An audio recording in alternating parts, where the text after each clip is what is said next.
Hey guys, good afternoon. Obviously, closing out our season here at home against Eastern Michigan, and looking forward to enjoying the week with our seniors, enjoying the week with a number of guys that have put in a lot of work here in our program. Just put in years of work, even some transfers that have come over and been positive additions for us.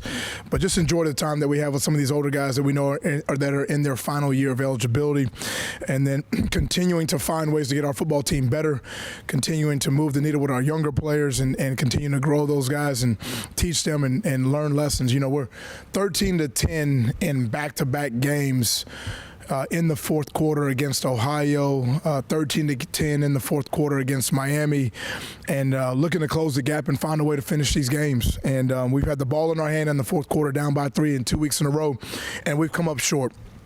So we've talked about a number of things, and I think everyone's taking ownership and accountability, you know, from a play calling standpoint, from an execution standpoint, of just finding ways to close that gap and come away with these W's. And we know Eastern Michigan is a very, very well-coached football team. We played them a year ago, and you see those guys picked up from where they left off. And a bowl team from a year ago, we know they're fighting for bowl eligibility right now this year.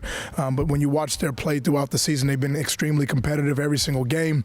Even their losses have been close, and you know, Coach Creighton does a phenomenal job with his bunch. Their quarterback, they've used a few different quarterbacks this year. They settled down a little bit last week, and we're anticipating seeing multiple guys. And I know they'll have a plan of attack, with the quarterback run game to get those guys going. And defensively, I think they've improved throughout the season. They've found a way to get themselves in a groove. They got the win last week, and I know they're hungry to get a W this week. So we got to get ourselves ready to play. We know it's going to be a hard-fought game. It's going to be a match game. None of one of those Tuesday night matching games that we got to get our mindset right and get ourselves wrapped around what type of game it's going to be, and get ourselves prepared to do everything we got to do to get ourselves to 1-0. Going into your final game, so final game during the season, teams lost 3 in a row and 4 of the last 5. And do you plan on installing any changes for the final game of the season to give your team better chances to win? Well, I think we've been maximizing our opportunity to win. I think, you know, when you look at playing Ohio and you look at playing Miami, Ohio, I would say probably 2 of the better Group of 5 teams in the United States of America, 2 of the better teams in the Mid-American Conference. And the plan that we have in place to allow us to have the ball in our hand in the fourth quarter with a chance to win, I think the approach to the game has been right. You know, if you're walking away from these games, the objective is to be 1-0. The objective is to win.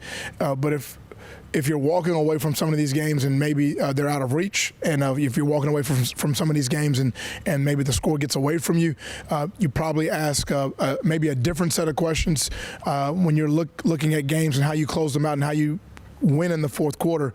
You're talking about finishing games, and so we're always going to have a plan and an approach to get ourselves to 1-0. But I think there's a game inside of the game that when we're looking up and saying, hey, we got the ball in our hand in the fourth quarter with a chance to take the lead. How do we make the right calls and execute in these moments to get a W? What do you focus on for the motivation and to keep the positivity up when there isn't, you know, you can't make a bowl game or there isn't something in the standings that you can gain? I think it's a great point, Jonah. You know, if all of your drive is external, if all of your drive is really driven by things that you get or things that you see or the approval of maybe outside influences, I think you'll ride a really high and low roller coaster for your whole life.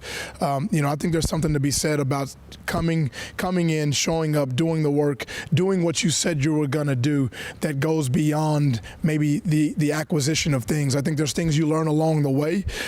We had, you know, really clear goals that we set out to accomplish this year.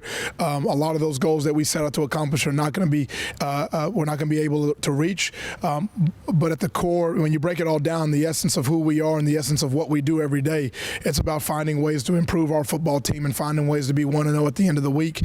I think we have a lot of resolve and a lot of commitment within that locker room, because if we didn't, it would be very easy to say, you know, well, you know, I don't like our record, but I know that that record is not indicative of, I think, of the fight that the guys have have shown, because it would probably been really easy to say, you're playing a really good Miami team on the road.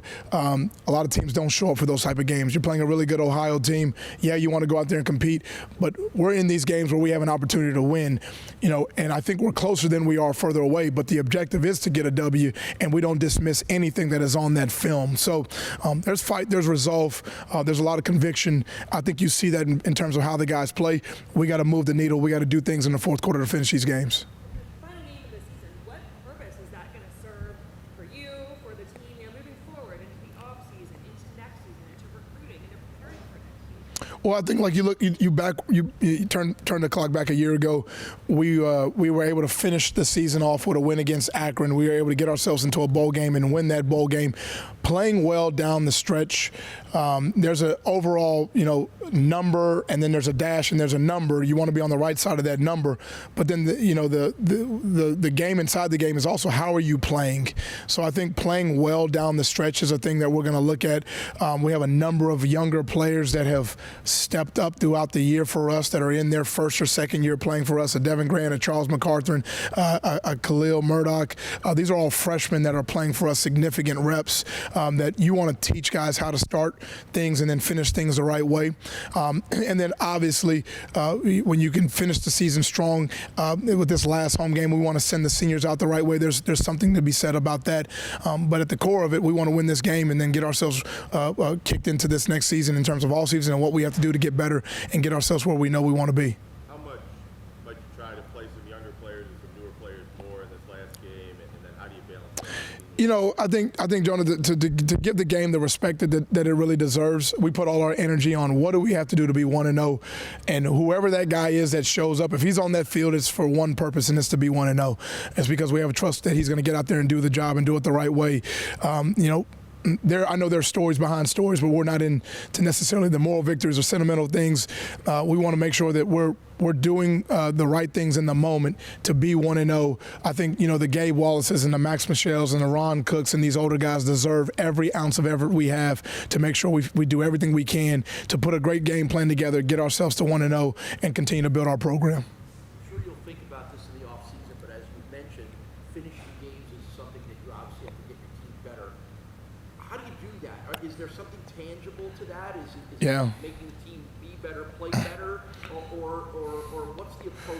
Right. I think great point, Paul. I think anything that you can emphasize, you can teach. Anything you can teach, you can drill. There are things that we can do from a practice standpoint in terms of how we design practice and when we are repping certain things. I go back and I watched the fourth quarter of our last 3 games about 4 or 5 times in the last 3 days. Just like what's showing up over and over again. What are the miscues that are happening?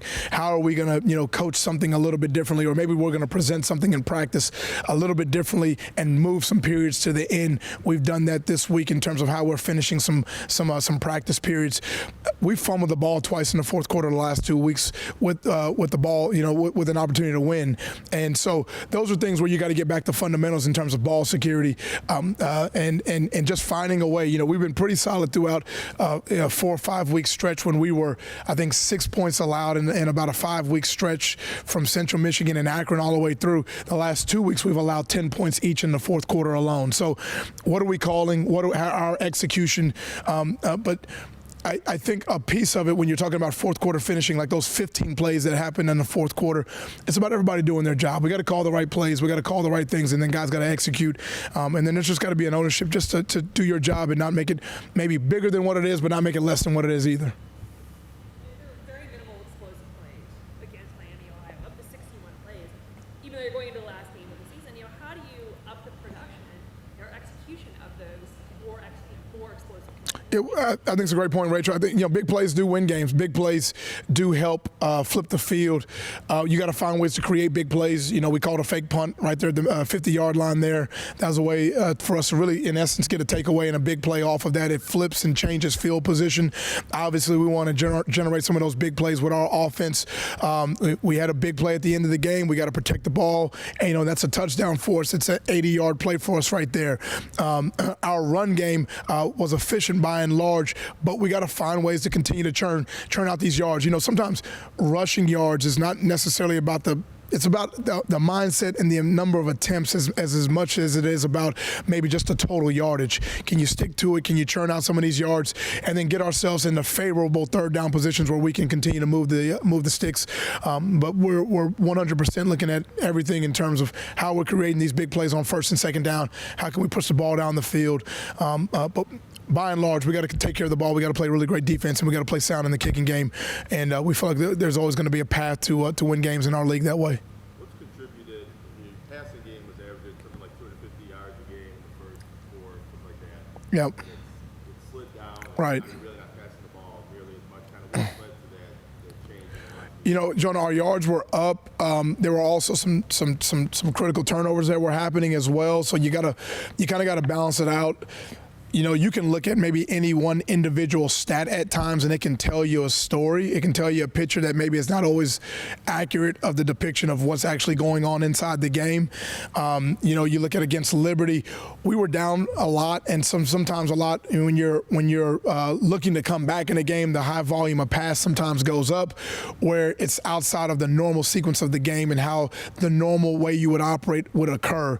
We were down against Louisiana Lafayette. We were able to throw the ball to get ourselves back into the game.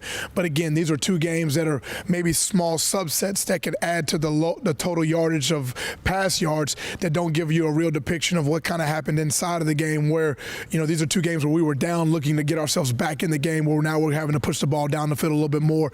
And these were also two of our more higher turnover games as well. So there is a balance, and I think it's fair. It's a great question. There's a real balance in terms of we're not going to be a 300-yard rush team or 300 yards per game pass team, but you want to find a good balance of how we carve out the yards and get a really a good approach to how we're going to win games collectively as a team.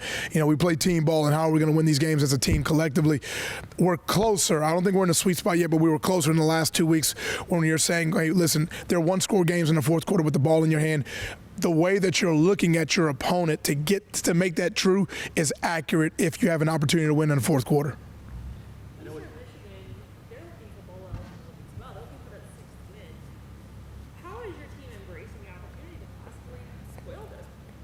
Yeah, we'll talk about where they are, and obviously we know they have the bowl hopes. We were there a year ago where they are now in terms of looking to get that last W to get yourself bowl eligible, but. You know, again, you know, so much of our core values in our program it's really internal. It's not about, you know, if we need, you know, we'll find a lot of ways to talk to our team in terms of giving them all the information that they need. But the essence of who we are and what we want to do is just about finding ways to get better and making sure we're prepared every single week, which is extremely difficult to do in college football to have your team ready to go. We'll give them all the information and all the facts, but we don't want to rely upon having to say that because someone's team is in a certain situation, now it's time to play the game a certain way. Although that is very true about this team that's coming in this week. We want to be at our best when our best is needed because we have a competitive edge about ourselves. We have a lot of care and commitment to what we're doing, and we want to be ready to go when it's time to be ready to go. Still 4 days away. I know a lot can change, but some of the early forecasts say this could be kind of an extreme weather game, maybe the windiest of the year, maybe rain. As you sit here today, how does that factor into your thinking about what it might impact Tuesday? Well, I know you're going to be good because you'll be bundled up. I've seen you before. I know you'll layer it up. I mean, we were out in Toledo. It was. I mean, I think it was supposed to be a clear forecast, and then the snow came down. This team has handled, you know, they've handled weather. Weather's always a factor, though, because wind, our stadium, you know, the wind can send a kick sometimes a certain different way, and we got to factor in the kicking game when the wind picks up and how field position can get flipped and changed very easily at times. So decisions got to be made inside of the game, and then, you know, the game's going to come down to blocking, tackling, doing your job, executing, making the right calls. Playing sound, fundamental, clean football and playing really good situational football as well. Thanks a lot, guys.